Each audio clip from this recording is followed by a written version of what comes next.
How to play Ins and Outcasts. This video will teach you how to play Ins and Outcasts. For additional information, consult the rulebook. On Tabletop Simulator, to view the rulebook in a larger format, hold down the Alt key while hovering over the booklet.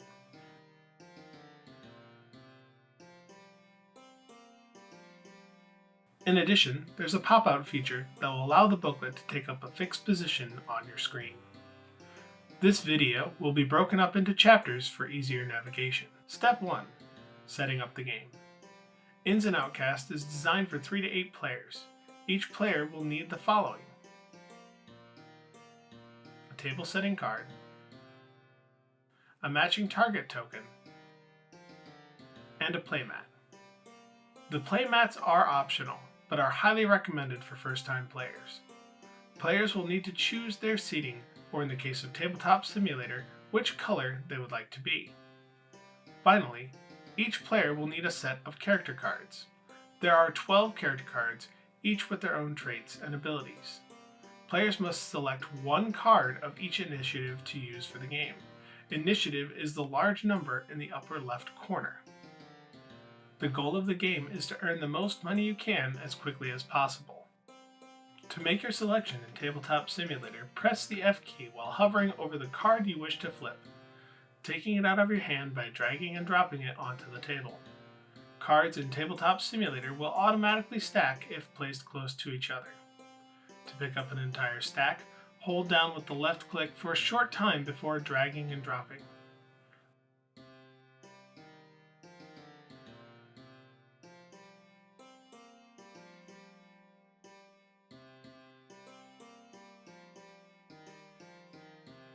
Once a player's selections are made, discard the cards not being used. They will be unavailable for the rest of the game. It's critical that each player have a hand featuring each of the initiatives from 1 to 6.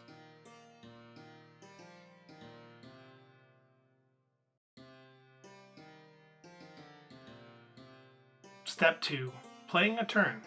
All players share their turns simultaneously. To start each turn, each player plays a character card face down from their hand. Once all players have made their selection, the turn begins. However, in the first round, a random player needs to be selected head of the table. To do this, gather each player's target token, shuffle them, and reveal the top card. This player then becomes head of the table for the round, which will last for a maximum of 5 turns. Make sure to return all target tokens. The head of the table is used to determine who goes first when 2 or more players have actions to resolve.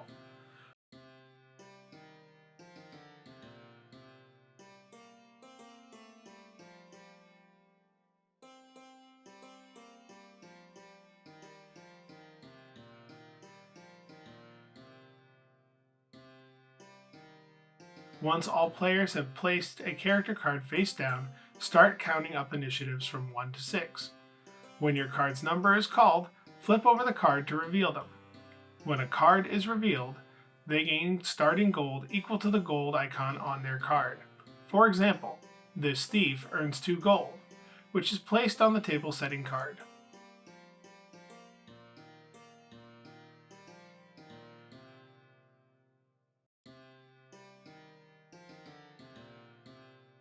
Likewise, this bounty hunter earns 4 gold. From there, if there are no block icons, perform all reveal abilities, starting with the player closest to the head of the table, going clockwise. The bounty hunter places a target token on a chosen number of an unrevealed opponent's table setting card. The thief simply places a target token on an unrevealed card's table setting card. Once all abilities are resolved, move on to the next initiative.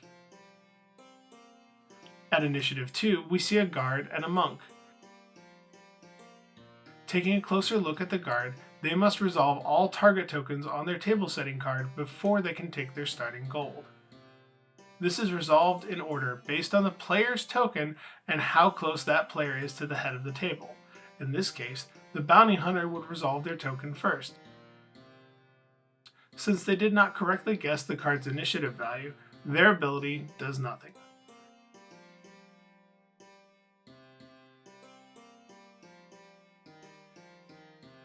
However, the Thief's reveal ability states that their target does not gain starting gold, so for this turn, the guard gains no starting gold.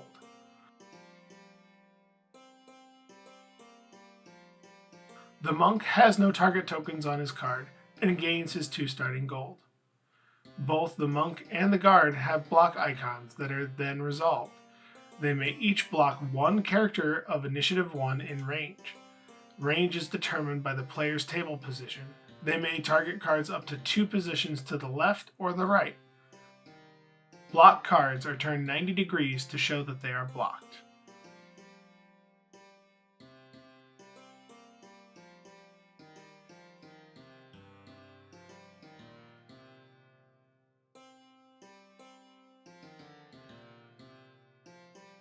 Now any reveal abilities are resolved.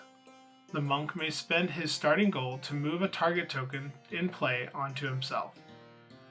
The gold is discarded and the target token of his choice is put onto his table setting card.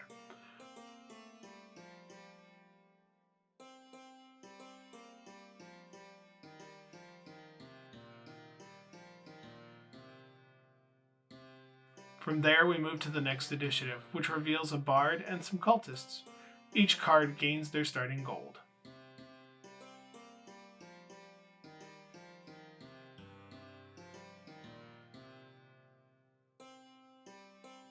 The cultists are in range of both the monk and the guard, and may use their block icon to block one of the 2 cards.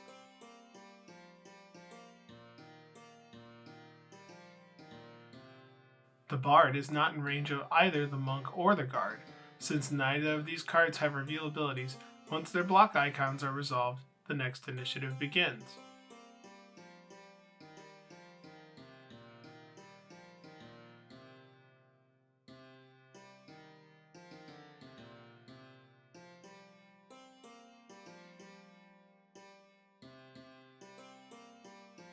On Initiative 4, 2 mages are revealed and gain their starting gold.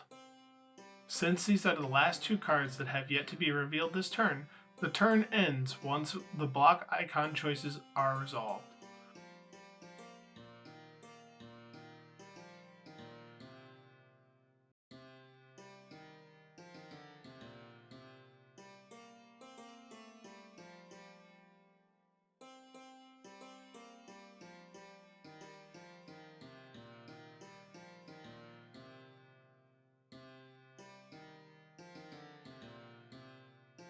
Both mages are in range of the bard, and neither are in range of the cultists.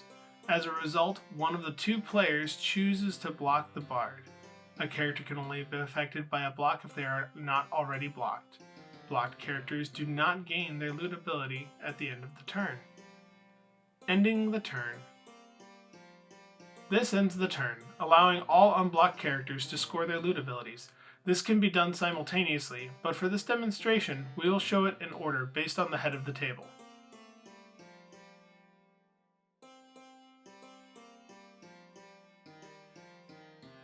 The mage looks at the 4 cards in range and scores 4 gold for each unique initiative.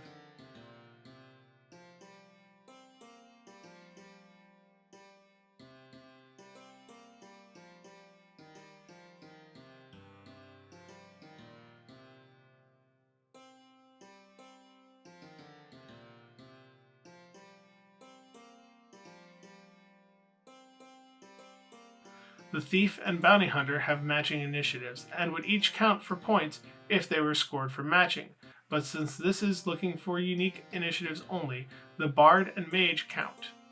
Do not count your card when looking at cards in range. This Mage scores 8 gold for his loot ability, which goes to his table setting card.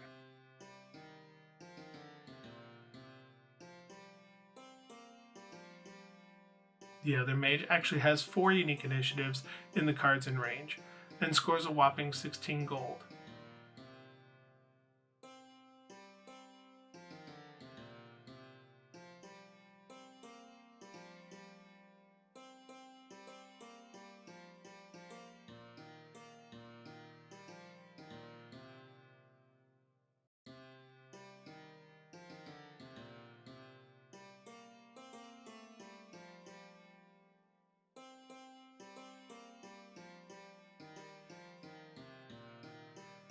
Moving to the next unblocked character, the guard gains 4 gold for each blocked one in play.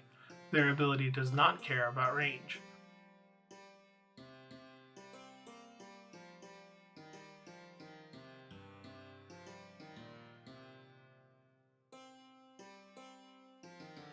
Finally, the cultists score 3 gold for each villain and 2 gold for each mercenary in range. The thief and bard score them 5 gold.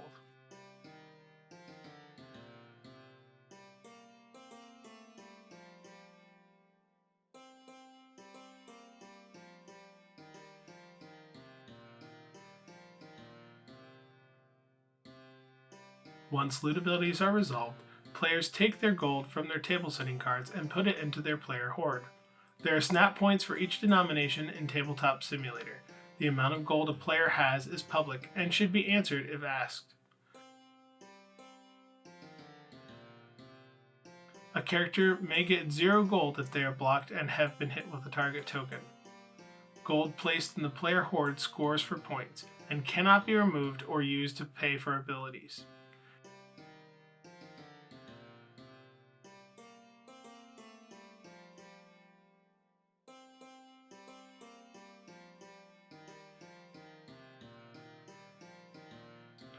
Make sure to return all target tokens.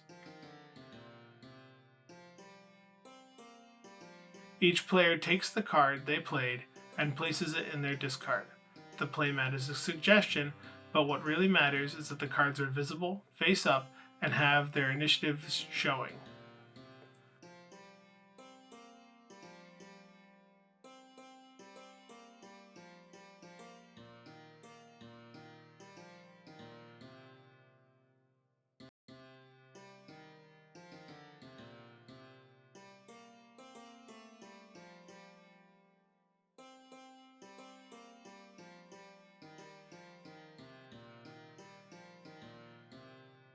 Once this is done, check for the end of the game. If a player has acquired a specific amount of gold, the game ends.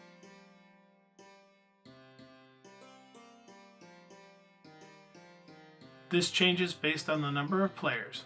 The chart is in the rulebook on page 5. If the game ends, the player with the most gold wins. In the event of a tie, another turn is played until there is a winner. If the game continues, the next turn follows this same pattern. Cards in the discard cannot be played until they are redrawn into your hand at the end of a round. A round ends after 5 turns.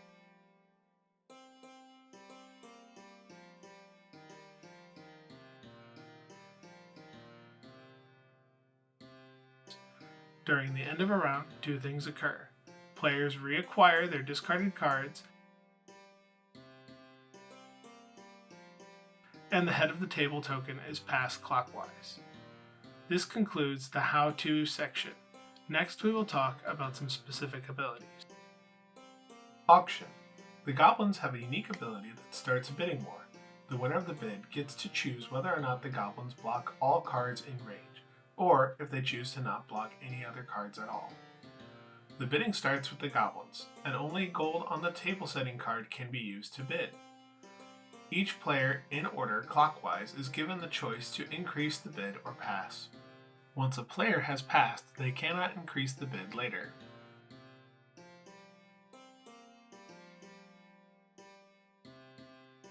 Once all players have passed, the winning bids player must remove the bid amount from their table setting card in gold. That player must choose to either block all cards in range of the goblins or not block any cards in range of the goblins. The goblins are not considered to be in range of themselves. Unless blocked by another goblin, the goblins gain 3 times the winning bid as a loot ability.